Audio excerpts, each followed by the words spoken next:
surrounded by hatred and trapped by fear.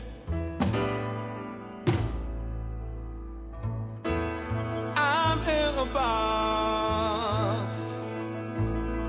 I've got no place to go.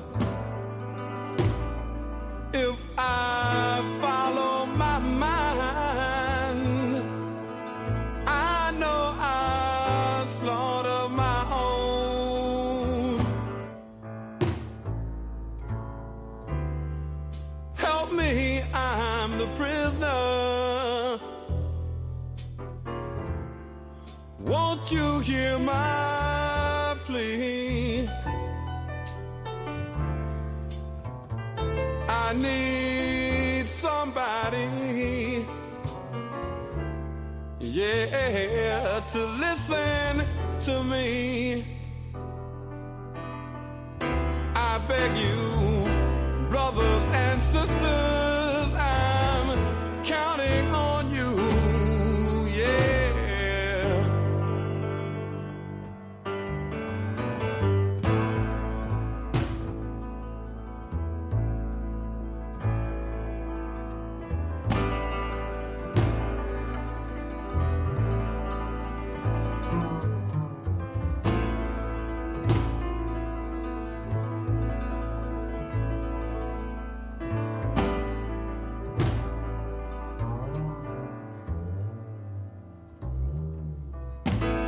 Black babies in the womb,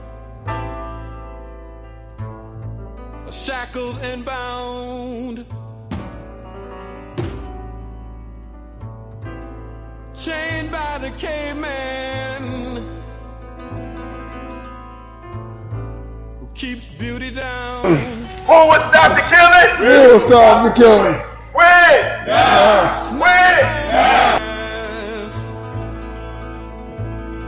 When they're squalling and wet, heir to a spineless man who never forgets, never forgets that he's a prisoner.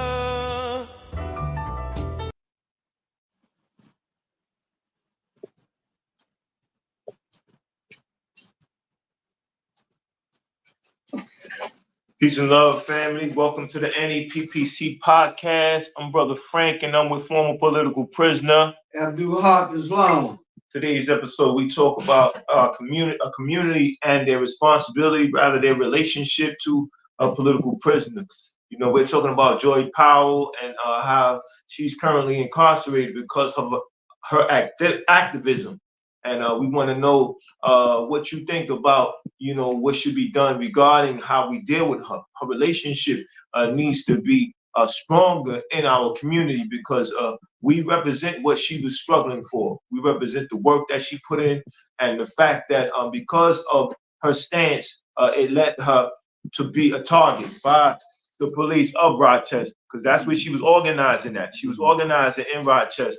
So that's today's episode. What we'll be talking about is Joy Powell, her sacrifice, her commitment, and the fact that we need to stand together in solidarity to bring her home to us, because there's enough issues that we're dealing with as a people, and we need strong minds like Reverend Joy Powell to be with us. So as me and Abdul Haq Islam, former political prisoner, we're preparing for today's episode. We had to revisit her story and get stronger with it, because that's what this is about: educating ourselves on political prisoners and making that commitment to bringing forth information that is very important and is very motivational, because this is what the reality is that we're dealing with, right? Until we present a new system, a system that is driven, or the nucleus of the system is of the working class, then we're going to continue to have the problems that we currently have. So Joy Powell is who we're focusing on. We also say free Mumia Abu Jamal, free Imam Jamil Al-Amin. Charlemagne, free them all, right? Don't let political prisoners die in prison. Imam Jamil Al-Amin, formerly known as H. Rap Brown, you know, his name came out the mouth of Charlemagne the God. Also, Mumia Abu Jamal. So this brother who has a platform that's big, you know, his platform should be utilized to address the issue of U.S. held political prisoners. That's why tomorrow I'll be at Strand Bookstore. I purchased the book, and now I want him to sign it for Imam Jamil Al-Amin. If you happen to be in the village of Manhattan, New York, please stop by Strand Bookstore. Tell him to sign a copy for a political prisoner. You know, let him know that there are people organizing and fighting for U.S. held political prisoners. But let's get back to Joy, right? So, what's your words, ideas, and the reason why people need to be involved in the campaign to bring Reverend Joy Powell home? Well, as we analyze the system and we look at actual facts of what's happening, we see that this system was a very, very valuable asset for our community, you know, and something which someone who has been stolen from us, you know, by the thieves of nations and resources. You know, she was doing very, very important work, you know, and one of her gigs was working for equality and justice for all. Now we think about morality when we analyze morality. Justice is one of the most important aspects of morality, and as we analyze a system, we can see a system that produces injustice all over the world, you know, and the theft of our sister from us is a great example of the injustice of this system, of the system. You know, this is a sister who was engaged in organizations such as an emergency response team on mental health. You know, she advertised, dealing with violence committed by people having mental health issues. She advocated against the brutality and the violence that we do against one another, similar to what Veronza Bowers was involved in. You know, she advocated against police brutality and police corruption. You know, and she was told by a member of the police department that she would be targeted for this. You know, for that activity. You know, and in 2 trials, first arrested for burglary, no witnesses, no evidence, you know, and convicted of that later on. A cold case was put on her, you know, based only on the testimony of an informant. And we know how informants work. They'll do anything to save their own skin. So this is American justice at work, so-called justice, which really ain't justice at all, you know. And you know, a sister like this, within the confines of the prison system, she advocated for other prisoners, you know, for prisoners' rights, you know, for the sisters that were locked up with her, you know, took up their complaints, you know, and you know, you know, that's her heart, that's her nature, you know, that's who she is, a sister that fights for people, you know. Was that the name of her organization? No, I'm talking about that model she had. And model she had, it don't ring a bell. I need more to go on for me to speak on the model that she had. But anyway, her organization was called Equality and Justice for All. And as you talk about her advocating for prisoners while she was in prison, you know, one of the things that she was advocating was how they was being racially profiled, because that was one of the grievances she had. And I think that says a lot about her. She wasn't getting caught up in self-pity and getting into depression.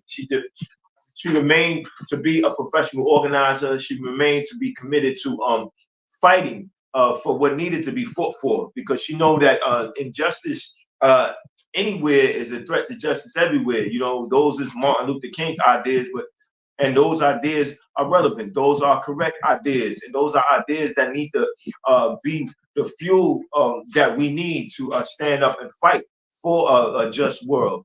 And Reverend Joy Powell, she exemplifies that because of her continued activism, continued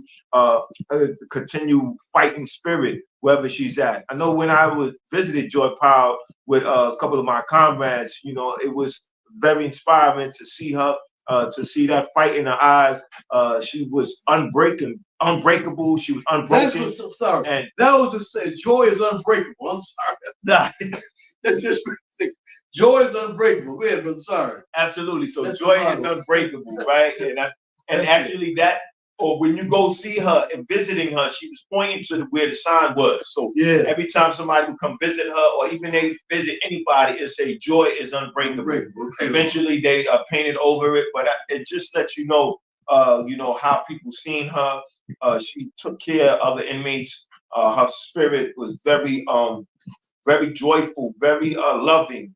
And just seeing her and talking to her, I understood more about who she is, because it's nothing like going to visit a political prisoner. You're writing, you're advocating for their release, you're organizing to bring them home.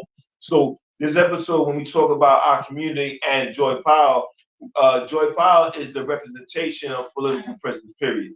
So I'm saying that when we're doing organizing activities, we need to insert political prisoners there. You need to have a button. You need to let others know the current status of a political prisoner, and you also need to inform a political prisoner about the activities that you're involved in, and how they see what should be done. And so when any ideas are circulating, then the idea of a political prisoner needs to circulate amongst those people, because there's nothing wrong with fighting back. There's nothing wrong with fighting for what's correct. And when we look at our lives, whether it's the current job that we have, a 9-to-5 job, and not working from 9 in the morning to 9 at night as something that we had to do, as opposed to it being an option, that came through struggle, that came through perseverance, that came through people critically analyzing a system and saying something had to be done, and decided that they were going to do something. So Joy Powell represents that. And if you're for change, if you're for fighting for a just world, then you need to show some respect to people like Joy Powell, right? You need to write her. We provided the information for you. We ask that you share with others, engage in conversations around martyrs and political prisoners, and ask yourself and ask the question to those who are amongst you: what should be done? How should it be done? And why is it important to do that? Brother, when you speak about Joy, because we had her on our show in April of 2022, and that meant a lot to us, and it showed a lot in terms of our credibility with doing this work, that the link is on her website. So if you go to freejoypowell.org, you can link on to that episode. We had her talking and speaking about her situation, and the fact that she's in her current situation because of her consistent activism. But you had something you was gonna say? Yeah, just I wanted to mention a couple of the activities she's involved in advocating for prisoners. It was one of the issues she dealt with was privacy. For the other prisoners. At one point they had curtains up. So the sisters had privacy, and then the prison authorities, came and took down the curtains, which exposed the view of sisters while they were using the bathroom and sleeping. That other prisoners could be looking at them, and prison guards could be looking at them. So she dealt with that in her role as an advocate. The commissary, make sure they had the proper use of the commissary. Also, she dealt with racial profiling. We know this system is full of racists, and in prison, that's one of the worst bastions of racism. In prison, every prison I've been in, and prison around the country, it seems like people who come seeking employment in those joints are the KKK types. And so there's a very fierce struggle, for racial justice inside the prisons, and this is at a very, very strong system, a very, very strong spirit, and she is one of the sisters we talk about, bad warrior women. This sister, you understand, stands up, in that class, foremost, on the front lines, fighting for the freedom of our people, a bad sister, and we salute. Right on. Indeed. So we just provide you some information on Joy Powell, and we want you to write her, right? Let her know that you have been brought to the knowledge of her situation by this podcast.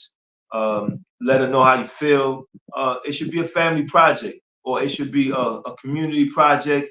If you are involved in an organization that is dealing with the issues at hand in the community, then that should be an assignment, because that's one of the things that I did and what I was a part of, right? Because I shouldn't give myself all that credit, and I'm part of a group, I'm part of an organization, right? Whether I take the initiative or not, this is a reflection of what we're doing as a group, as a whole. So on that note, at Queensbridge, right, the grievance support group had actually wrote a letter to Veronica Bowers, right? And one of the things that did was build that strong relationship, a relationship that continues to this very day. Obviously, I'm the person that's going to relay the ideas or relay the response from Veronica to the group, but yet and still, the group understands that it is the relationship that has been built through their efforts that allows that dialogue to be ongoing. And the next step in that area or that community of Queensbridge is to actually replace Veronica Bowers with an open letter from Reverend Joy Powell, and that banner will be right where Veronica Bowers once was, and where Sundiata Kohli's banner once was. Veronica Bowers' banner is still there until I receive this letter from Reverend Joy Powell. But I'm continuing to put pressure on her, let her know how important it is. I know that being who she is and having that passion, that love that she has, that's something that she's going to get around to getting to when she does. And but I know her workload is heavy. So, I understand the process in which things need to take place. But it's always important that we continue to share these ideas with our viewers, to let our viewers know that you write to a political prisoner, have them write an open letter and distribute that to your community. And let your community know that somebody is in prison because somebody loves them to the point that they're willing to be on the front line, willing to deal with the backlash from the state. And that's exactly what Joy Powell did. She stood on the front line. She accepted the responsibility of being an activist, being a revolutionary, being an organizer. And she understood what was going to happen, and it happened. But Joy is not somewhere depressed. She is not somewhere saying, why me? Why now? She is just continuing to do her work, as evidenced by the grievances she had once filed, as evidenced by the fact that she makes herself accessible when those who want to reach out to her make that attempt to reach out to her. And I'm going to visit her again.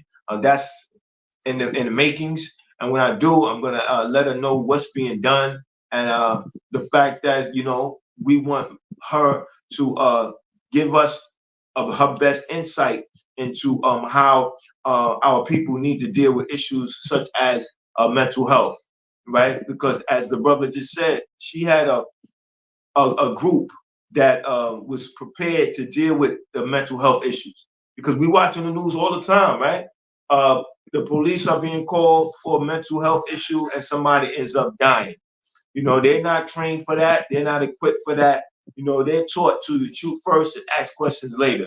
and we don't need that type of response. See, we know who has what mental health issues in our community.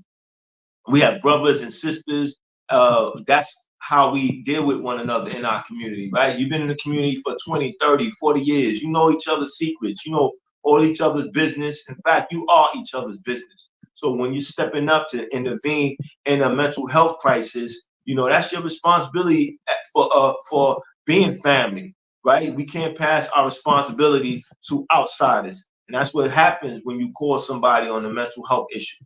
Joy Powell is our sister. She is family, and we have to deal with her as such. We have to make sure that her needs are met. We have to make sure that we remain accessible, and we have to make sure that she is reminded that she is loved and appreciated. Abdul Haq Islam, you know, when we do these shows and we have these ideas that we circulate, you know, it's always the fact that we have to come back to you, right? Whenever you're dealing with science, you have to have a subject. And you are that subject because you are a former political prisoner. Right. So when I speak on writing Joy and making sure that Joy is reminded that she is loved while you were incarcerated because of your political activism, how were you reminded that you were loved? Well, I got a lot of support from the folks out in the streets. You know, I was innocent. You know, the police jumped on me, you know, and then I fired them up with some left hooks and overhand rights. You understand? And I got you know, a prison sentence, a prison sentence for that. And indeed, I was innocent, and Joy is innocent. You know, and you know, people supported me. They showed me love. They came to see me. You know, they put the word out. You know, in the community about what happened. You know, and I was very, very grateful. You know, and so you know, showed her sister some love. She showed us love. You know, she dedicated her whole life. Her whole life was about the people. You understand? It's about bringing justice for the people. So we encourage folks out there to get involved in this this struggle for justice. There's no more righteous struggle than this struggle for justice. You know, and I can feel the that energy in the people. You understand? When they supported me when I was down, you know, they spread the news about what went down, you know, and you know, this really helped me out, helped me do my time, you know.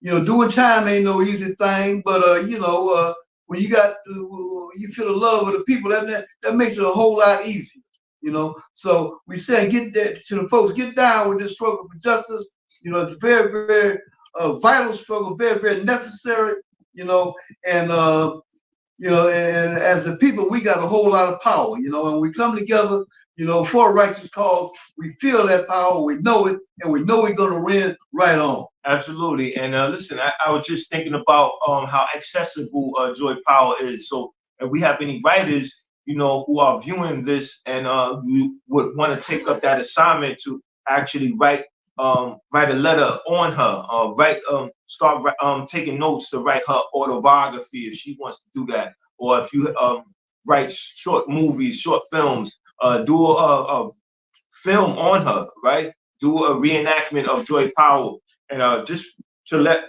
her know and let our community know that she's not forgotten, because as we continue to put up this fight for our self-determination, you know, there are going to be more political prisoners. And that comes with the fight. That's just a reality that we have to accept. And people like Joy Powell must not be forgotten.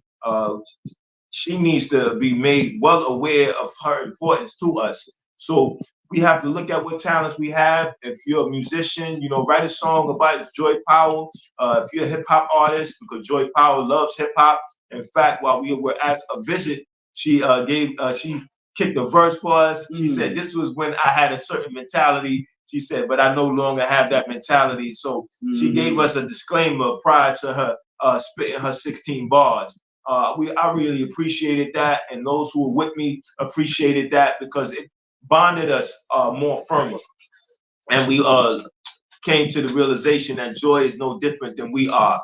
And she enjoys the things that we enjoy, and that made us understand the importance of bringing her home, because for her to put herself on the front line the way she did is an expression of love, of genuine love. You know, Che said it best about love. You know, that's what motivates revolutionaries. But he said it in his own words. But that's pretty much the idea of what he meant. What were you going to say, my brother? Yeah, you just reminded me of a piece of bogus evidence that the state tried to use, some recording of a person running some lyrics down. You know what I'm saying? They didn't have no a voice expert to say it was her, but they tried to use that. It was, something talk about, it was some hip hop stuff talking about something happened in the street. It was totally bogus, and that was part of the bogus evidence that the state used to convict the sister. You said that made me think about that.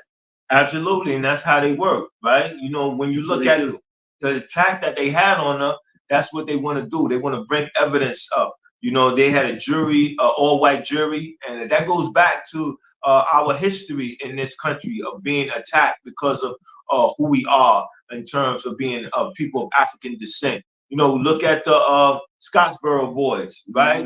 They had those trumped up charges, and that was a serious injustice. And we have to look at what happened then and look at what's happening now. That system is still intact. That system, we have more fighting to do. And people like Joy Powell is part of that continuous fight. Regardless of where she is, she's going to be organizing for people. And but Joy Powell is just one of other political prisoners. Leonard Peltier is supposed to be going to the board June 10th. He's gravely ill, and we need to write letters, sign petitions, do what is necessary to make sure that those who are making that decision on whether he will come home or not are held accountable, right? You are an elected official. You are put there by taxpayers, and taxpayers want justice. We want our tax dollars to be utilized to make sure that justice prevails. And the only way that's going to happen is by us utilizing our voice. Our strongest asset is our voice, our ability to convey an idea to people. So we must organize around that. So wherever you're at, do what is necessary. Like, subscribe to this particular episode, share with at least 10 people. We provided our contact, 347-679-3936. Get involved in the work to free U.S. held political prisoners. There's always something you can do. You can write a letter to a political prisoner, let them know that they are thought about, they're not forgotten. Whatever resources you have access to, make sure that they are available to U.S. held political prisoners. Find out more about their story. Go to their website, Reverend Joy Powell, freejoypowell.org. That's a website. Imam Jamil has a website to go to. We provided that information for you. Go online, look at his situation. Mumia Abu Jamal, he has a website. Go on that website. And don't forget, Veranda Bowers needs funding. He's home. Let's make sure that we share that link, GoFundMe.com. And give what you can, right? Because he needs to adapt to the society that he once was a part of. And we have that responsibility to take care of him. And like we said before, hire him to be a consultant around mental health issues. Hire him to be a speaker around mental health issues. Have him do demonstrations. There are parts of your budget. If you're a nonprofit organization, if you're a community-based organization, he's an expert in the field to deal with mental health. So reserve some money to bring him aboard to talk about mental health issues and to bring that idea that we can do something about it. Joy Powell, we can't let her die in prison. And when she comes home, we follow the same procedure to make sure that she's is taken care of. She should not be somewhere struggling to pay bills. She should not be somewhere wondering how she's going to eat her next meal. That's our responsibility. She's one of us. She has never forgotten her responsibility to our people, and we should not forget our responsibility to her. So again, we appreciate you tuning in. Please like, please subscribe with at least 10 people. We don't let political prisoners die in prison. We got to keep fighting for them. Any closing remarks, brother? Yeah, I just want to say, a few minutes ago, I laughed out loud about something I was thinking about. Frank asked me what it was. What I was laughing about, related to the type of energy that we got to have in fighting against injustice, was that I was listening to what's happening in the world today this morning, and as I listened to that, I was so enraged.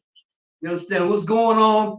Palestine, Haiti, the Congo, the Sudan, and different places around the world, that I felt like flying up in the air, 4 feet up in the air. You understand? And it reminded me that somebody had said that's what happened to a guy in jail one day. When the guy realized, it just dawned on him that he had to do 40 years. And so he flew up in the air off his bunk without using his hands and legs, and flew up 4 feet up in the air. And that's what I felt like this morning. Understand? When I thought about the injustice in the world, So that's the type of energy we got to have. We got to come together, to fight for justice. And this sister situation is a prime example of the injustice that goes down every day.